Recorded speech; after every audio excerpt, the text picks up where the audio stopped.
All right, guys, you got this. Let's go. Gun right, triple E. Close, let's go. On one, on one. Ready? Ready.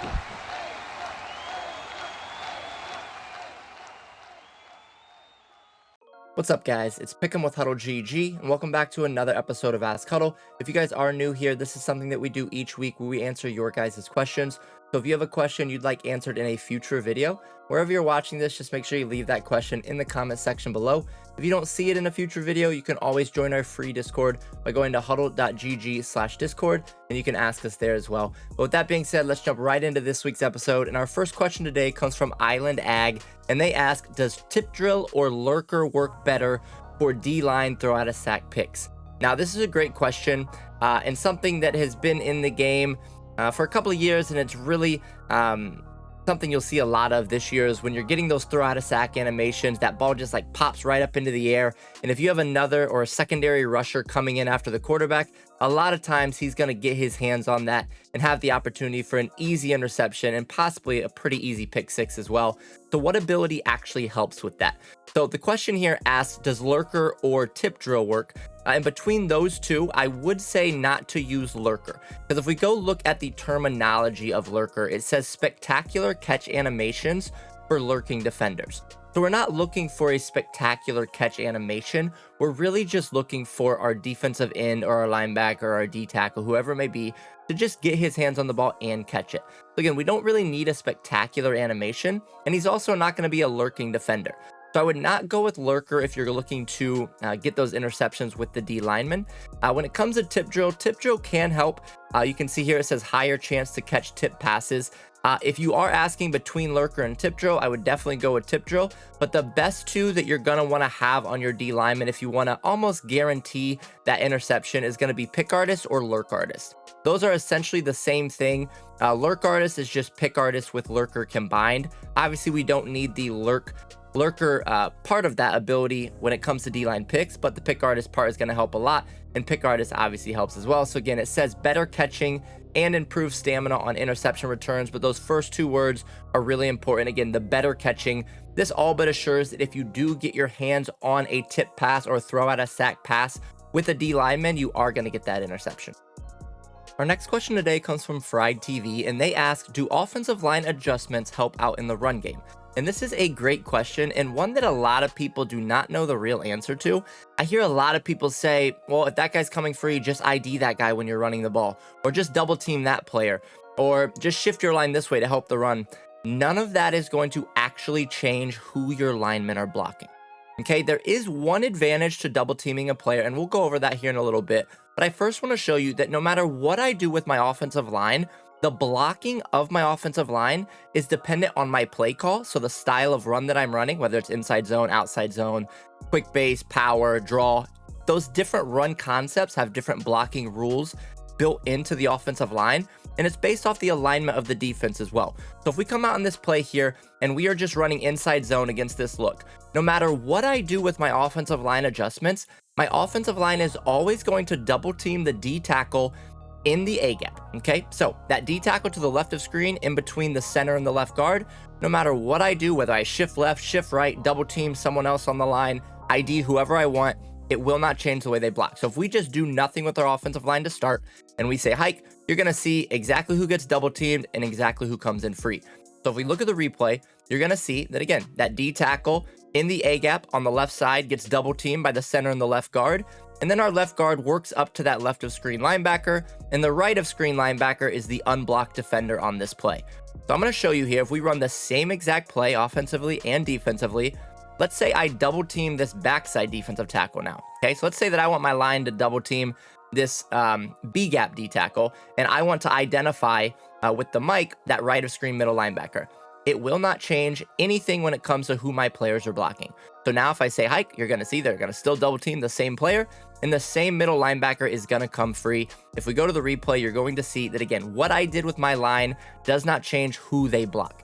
Okay, so if somebody is telling you that, hey, just ID, just shift your line, it's going to help you run better, that is not true. It does not change the way that your offensive line is blocking when it comes to the run game. Obviously, in the pass game, it does affect a lot of things, And it does matter there, but when you're running the football, it does not matter in who blocks who. Again, you can see they double team the A gap D tackle, and then they are going to allow that right of screen middle linebacker. He is going to be the free defender coming after our running back. Okay, so I did mention a little bit ago that there is one advantage to double teaming a player, and that comes to helping shut down abilities, specifically inside stuff and no outsiders. So if I put an inside stuff here at the right of screen D tackle position, and I come out in the same defensive play, same offensive play, right? We should expect the right guard to get beat here because they have inside stuff. So if I run an inside run, you're going to see that he is going to run over my guard, right? Now, he's out of position because he's the backside defensive tackle, but I did want to show you here that, again, this right guard is going to have a lot of trouble blocking the D tackle because he has inside stuff, and we don't have any appropriate ability on that guard right now. So how can we actually take inside stuff away is by double teaming him. Now, when we double team him, we talked about a little bit ago, you're not going to see anybody actually double team him, okay? But when we put the double team on him, it will help turn off his inside stuff ability. So now if we go to run this play, you're going to see that he doesn't get that immediate shed there against our right guard. Okay, so that is the one advantage, the one and only advantage to changing your offensive line adjustments when it comes to running the football, is you can shut off inside stuff and you can shut off no outsiders if you just put the double team icon on that player. So again, here you can see we double team this right of screen defensive tackle. He is not going to win immediately the majority of the time, okay? He could still get it occasionally, but this is going to help tremendously shut down an inside stuff. And again, I don't have any ability on this guard right now, so this is just a plain guard against an inside stuff defender, and you can see that he does not get that immediate shed. So if you do want to shut off an ability, you can always double team the player, but do not expect your players to block differently. You saw in that last rep, no one actually double teamed him. It's just by double teaming him, something underneath the hood with the coding, it does allow that ability to be shut off. So you can use this to your advantage if they have two inside stuffs. Right, so let's say that they have an inside stuff here and here. We already know that they are going to naturally double team the A gap D tackle. So if we double team this guy, we could essentially shut off both inside stuffs there and give ourselves a little bit better opportunity to be successful there in the run game.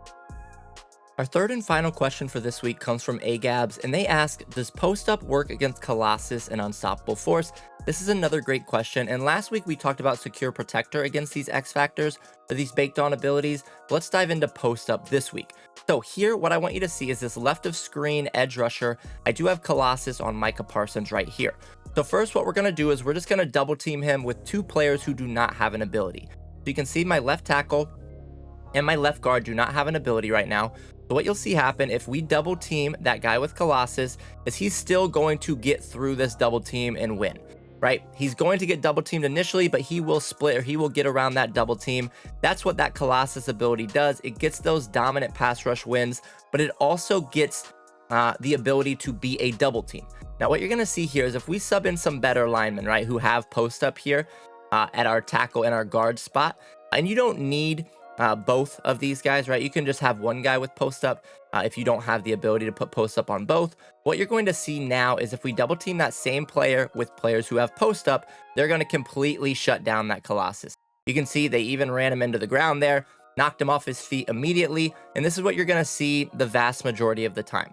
Okay, the Colossus will still win very, very rarely, but the majority of the time you're going to get this dominant win here from these post-up players. Again, you do not need both guys to have post-up.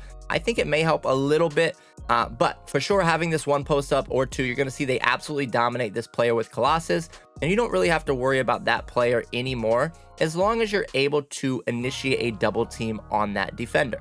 Okay, now when it comes to Unstoppable Force, if we have the post-up defenders, the same thing is going to happen. So let's put in an Unstoppable Force defender here at that same spot, come out in the same play here, and we're going to start out this one with our post-up defenders. Okay, so we have post-up there at left tackle, left guard. You're going to see they dominate that guy with Unstoppable Force again. There's no worry for him to beat the player, and we would have all day to stand in the pocket and make our reads down the field. Now, the cool thing about a player that has Unstoppable Force is we don't even need post up for that player. Okay, so if we come out and we put in our two guys who do not have any ability at our left tackle and our left guard spot, and we come out in that same play defensively, what you're going to see is as long as we double team an unstoppable force, it does not matter what abilities we have on the offensive line, we're going to win that interaction the majority of the time. So if we go to say hike here, you're going to see that they're going to win that double team. I don't have to worry about that guy coming off the double to the left side of the screen, and we're going to still have all day in the pocket to make that read down the field. So you can see again, even though we don't have any abilities here, with an unstoppable force, all you need to do is double team that player. So don't come away from this video and this question thinking, I don't need post up because look, I can just dominate that player. That is true when it comes to unstoppable force, but you will be in a much better position if you do have your post ups on the offensive line when it comes to double teaming and defending those Colossus defenders. And if you guys are looking to get even better at Madden, make sure to join our free Discord by going to HuddleGG/Discord. Have a great day.